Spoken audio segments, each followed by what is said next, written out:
नमस्कार दोस्तों, आज हम जानेंगे अस्त ग्रह के बारे में। तो ये कुछ 8 प्रश्न दिए हैं। अगर आपको इन 8 प्रश्नों का उत्तर पता लग जाता है तो आपका जो अस्त ग्रह का कॉन्सेप्ट है वो पूरा क्लियर हो जाता है। तो आज का चैप्टर बहुत इंपॉर्टेंट होने वाला है। तो चलते हैं पहले प्रश्न की ओर। पहला प्रश्न है, किसके कारण ग्रह अस्त होते हैं? तो सूर्य ग्रह के कारण ग्रह अस्त होते हैं। और दूसरा है, कौन से ग्रह अस्त होते हैं? तो ये 6 ग्रह हैं, चंद्र, मंगल, बुध, गुरु, शुक्र और शनि। ये 6 ग्रह सूर्य के कारण अस्त होते हैं। अब तीसरे प्रश्न की ओर चलते हैं, ग्रह अस्त क्यों होते हैं? तो यहाँ देखो, जैसे मंगल है, मंगल के साथ सूर्य बैठ जाए तो सूर्य तो प्रकाश का प्रतीक है, वो तो प्रकाश छोड़ेगा। जब वो प्रकाश छोड़ता है तो प्रकाश के नीचे ग्रह छिप जाते हैं, उसी को ही हम अस्त हुआ कहते हैं। यानी कोई भी ग्रह अगर सूर्य के नजदीक आ जाए तो उसके प्रकाश के कारण वो छिप जाए, तब वो अस्त हो जाते हैं। तो अस्त इसलिए होते हैं। तीसरा हो गया प्रश्न। अब चलते हैं चौथे की ओर। चौथा है, कौन से ग्रह अस्त नहीं होते? तो राहु केतु ग्रह कभी अस्त नहीं होते, क्योंकि ये छाया ग्रह हैं, ये पाप ग्रह, ये कभी अस्त नहीं होते। अगर आप कहो कि कारण क्या है, ये तो अस्त हो जाते हैं, ये अस्त नहीं होते, तो कारण हम उदाहरण के तौर पर समझते हैं। इन 6 ग्रह को हम मान लेते हैं सीएम है, और ये जो सूर्य है ये पीएम है, क्योंकि सूर्य ग्रहों का राजा होता है, इसलिए इसको पीएम मान लेते हैं। और राहु केतु पाप ग्रह हैं। तो बहुत बड़ी सभा बुलाई गई है, वहां पर सीएम को इनवाइट किया गया है। तो सभी जनता किनको देख रही है? सीएम को देख रही है, सीएम के भाषण सुन रही है। लेकिन उसी क्षण वहां पर पीएम आ जाए तो सब जनता कहां देखेगी? पीएम की तरफ देखेगी। पीएम के आने पर सीएम का जो प्रभाव है वो थोड़ा कम हो जाता है, खत्म नहीं होता, कम हो जाता है। लेकिन मान लो सीएम और पीएम दोनों मौजूद है। अब हंसना मत, एक मैंने उदाहरण दी है। यानी राहु केतु को हम आतंकवादी मान लेते हैं। तो मान लो कोई आतंकवादी राइफल लेकर के 2 जने आ गए, तो अब सब किनको देखेंगे? इनको देखेंगे, प्रभाव इनका बढ़ जाएगा, सब लोग डरने लग जाएंगे। तो ये पाप ग्रह, इनका तो काम ही है कि बाकी ग्रहों को खराब करना। यानी सूर्य इन 6 ग्रहों को तो अस्त कर सकता है, राहु केतु को अस्त नहीं करता। राहु केतु तो बल्कि कि सूर्य को ग्रहण लगा देते हैं। ये सूर्य को ही नहीं, बाकी ग्रह को भी प्रभावित करते हैं। तो मुझे उम्मीद है ये तो आप समझ गए होंगे भी ये ग्रह अस्त क्यों नहीं होते और ये क्यों हो जाते हैं। अब ठीक है, 4 हो गया। अब 5वें प्रश्न की ओर चलते हैं। 5वां प्रश्न है, कौन से ग्रह वक्री होते हैं? तो वक्री सभी ग्रह होते हैं, लेकिन सूर्य और चंद्र को छोड़कर। अब वक्री का तो सिंपल है, आप वक्री का मतलब होता है ग्रह की चाल धीमी हो जाना। ये मैं एक अलग चैप्टर बना दूंगा, बस आपको ये ध्यान रखना है, उसकी चाल धीमी हो जाती है। यानी कोई राशि को अगर कोई ग्रह 6 महीने में पार करता है, तो अगर वक्री हो जाए तो उसे 7 महीने लग जाते हैं। बस इतना ही है, ये समझ गए। अब चलते हैं, ग्रह अस्त कब होते हैं? 6वां प्रश्न। तो यही सबसे महत्वपूर्ण प्रश्न है, को आपको पहले बता ही दिया। ग्रह अस्त कब होते हैं? जब कोई भी ग्रह, ये 6 ग्रह सूर्य के नजदीक आ जाए तो वो अस्त हो जाते हैं। ये लिखा हुआ है, सूर्य के पास आने पर ग्रह अस्त हो जाते हैं।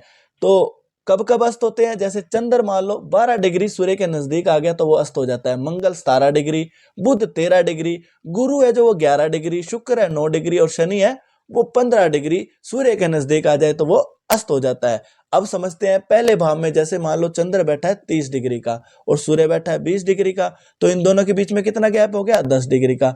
अब ये देखो, यहाँ लिखा है 12 अंश से नीचे हो तब तो अस्त हो जाता है चंद्र, 12 अंश से ऊपर यानी 12 डिग्री से ऊपर हो तो अस्त नहीं होता। अगर 12 भी हो तो भी अस्त हो जाता है। तो ये तो 12 से नीचे है, 12 से नीचे है तो अस्त हो चुका है। तो यहाँ मैं राइट लगा देता हूँ, ये अस्त हो गया। अब चलते हैं चौथे भाव की तरफ। चौथे भाव में चंद्र बैठा है 23 डिग्री का और सूर्य बैठा है 10 डिग्री का, तो इन दोनों के बीच में कितना गैप हो गया? इन दोनों के बीच में गैप हो गया 13 डिग्री का। अब 12 से ये ज्यादा हो गया तो ये अस्त नहीं हुआ, तो यहाँ मैं क्रॉस लगा देता हूँ। अब चलते हैं 7वें भाव में। 7वें भाव में मंगल है 25 डिग्री का और सूर्य 15 डिग्री का, तो इनके बीच में गैप कितना है? 10 डिग्री का। अब मंगल का देखो, मंगल 17 से नीचे हो तो अस्त हो जाता है, ज्यादा हो तो नहीं होता। ये तो 17 से नीचे है, नीचे है तो अस्त हो गया, या मैं राइट लगा देता हूँ। अब चलते हैं 10वें भाव में। 10वें भाव में सूर्य बैठा है 20 डिग्री का और मंगल बैठा है 2 डिग्री का। इन दोनों के बीच में कितना गैप है? 18 डिग्री का।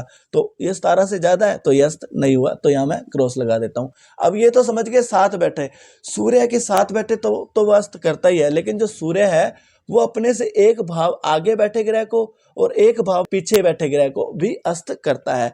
तो अब सूर्य बैठा है पहले भाव में 20 डिग्री का और शनि बैठा है दूसरे भाव में 5 डिग्री का, तो इन दोनों के बीच में गैप कितना हो गया? तो अब ऐसे नहीं करना कि इन दोनों को माइनस करके आप कहो कि 15 डिग्री हो गया, ऐसा नहीं होता, क्योंकि अभी तो ये भाव में है ना, दूसरे भाव में गिना जाएगा। तो पहला भाव 30 डिग्री का होता है। जैसे मान लो ये मैंने भाव लगा लिया है 30 डिग्री का है, यानी 5 10, ये यहाँ से 0 शुरू हो गया, यहाँ 5, 10, 15, 20, 25, 30, यानी भाव यहाँ पर आकर के खत्म हो गया और यहाँ पर दूसरा भाव शुरू हो गया, 5, 10, 15, 20, 25, 30। ठीक है, अब समझ गए। अब जो सूर्य है ये पहला भाव है, तो सूर्य बैठा है 20 डिग्री का। 20 डिग्री का कहाँ बैठेगा? 5, 10, 15, 20, यहां पर सूर्य बैठ गया 20 डिग्री का। ओके, और अब दूसरे भाव में शनि बैठा है 5 डिग्री का, तो 5 डिग्री का कहाँ? यहाँ आ जाएगा। समझ गए? यानी ये 0 है, ये 5 है, 10, 15, 20, 25, 30। यानी अब देखो सूर्य बैठा है 20 डिग्री का, ये यहाँ पर मैं लिख देता हूँ 5 डिग्री, ये 5 डिग्री यहाँ लिख दिया, और यहाँ लिख देता हूँ मैं शनि, यहाँ शनि बैठा है। तो सूर्य 20 डिग्री का है, तो 20 को तो भूल जाओ आप, आगे कितना चलेगा? वो 5, 10, 15, यानी 15 डिग्री का गैप हो गया इन दोनों के बीच में। अब 15 डिग्री का गैप हो गया तो ये अस्त हुआ या नहीं हुआ? तो 15 अंश तक अस्त हो जाता है, तो ये अस्त हो चुका है। अब चलते हैं 12वें भाव में, तो 12वें भाव में शनि कितने डिग्री का बैठा है? 12वें भाव में भी 5 डिग्री का बैठा है। अब ये कैसे गिनेंगे? जैसे मान लो यहाँ से शुरू हुआ है 12वां भाव, तो 5, 10, 15, 20, 25, 30 यहाँ पर खत्म हो गया, और यहाँ पर जो सूर्य है, सूर्य 5, 10, 15, 20, 25, 30, तो यहाँ पर दूसरा भाव खत्म हो गया। तो यहाँ मैं देखता हूँ ये 5 डिग्री का शनि यहाँ बैठा है 5 डिग्री का, और सूर्य बैठा है 20 डिग्री का। 20 डिग्री का कहाँ बैठेगा? 5, 10, 15, 20, यहाँ पर 20 डिग्री का बैठेगा सूर्य। तो इन दोनों के बीच में गैप देखो कितना हुआ, तो यहां से गिनेंगे 5, 10, 15, 20, 25, 30, 35, 40, 45, यानी 45 डिग्री का गैप हो गया। जब 45 डिग्री का गैप हो जाता है तो अस्त नहीं होता, यानी ये अस्त नहीं हुआ। अब आप ये समझ गए, 6वां प्रश्न समझ गए अस्त कब कब होते हैं। अब समझते हैं एक वक्री का और देखना है। अब वक्री का कैसे देखेंगे? तो सूर्य चंद्रमा तो वक्री होते नहीं, तो चंद्र का तो हम क्रॉस ही लगा देते हैं। अब मंगल, गुरु और शनि ये जब वक्री हो जाए तो सूर्य से चौथे भाव में, 5वें भाव में या 6ठे भाव में बैठे होते हैं, तो सूर्य तो 7 वाले भाव में, यानी एक आगे एक पीछे भाव को अस्त कर देता है, यानी चौथे भाव में, 5वें भाव में तो वो अस्त कर ही नहीं पाएगा। तो ये तो कॉन्सेप्ट ही खत्म हो गया वक्री का। तो अब रह गया कौन सा? बुध और शुक्र। बुध जब वक्री हो जाए, यानी मार्गी हो जब, तो 13 डिग्री पे वो अस्त हो जाता है, लेकिन अगर वक्री हो जाए तो वो 12 डिग्री पे अस्त होता है। शुक्र वैसे ही है, मार्गी हो तो 9 डिग्री पे, वक्री हो तो 8 डिग्री पे वो अस्त हो जाता है। तो ये वक्री का समझ गए। अब चलते हैं प्रभाव की ओर। तो प्रभाव का आपको मैं बता दूं, जैसे मान लो अगर कोई ग्रह अस्त हो जाता है तो सबसे ज्यादा प्रभाव सिर्फ और सिर्फ चंद्रमा पर पड़ता है, क्योंकि चंद्रमा का कोई प्रकाश नहीं होता, वह सूर्य से अपना प्रकाश लेता है, तो चंद्रमा पर सबसे ज्यादा प्रभाव पड़ता है।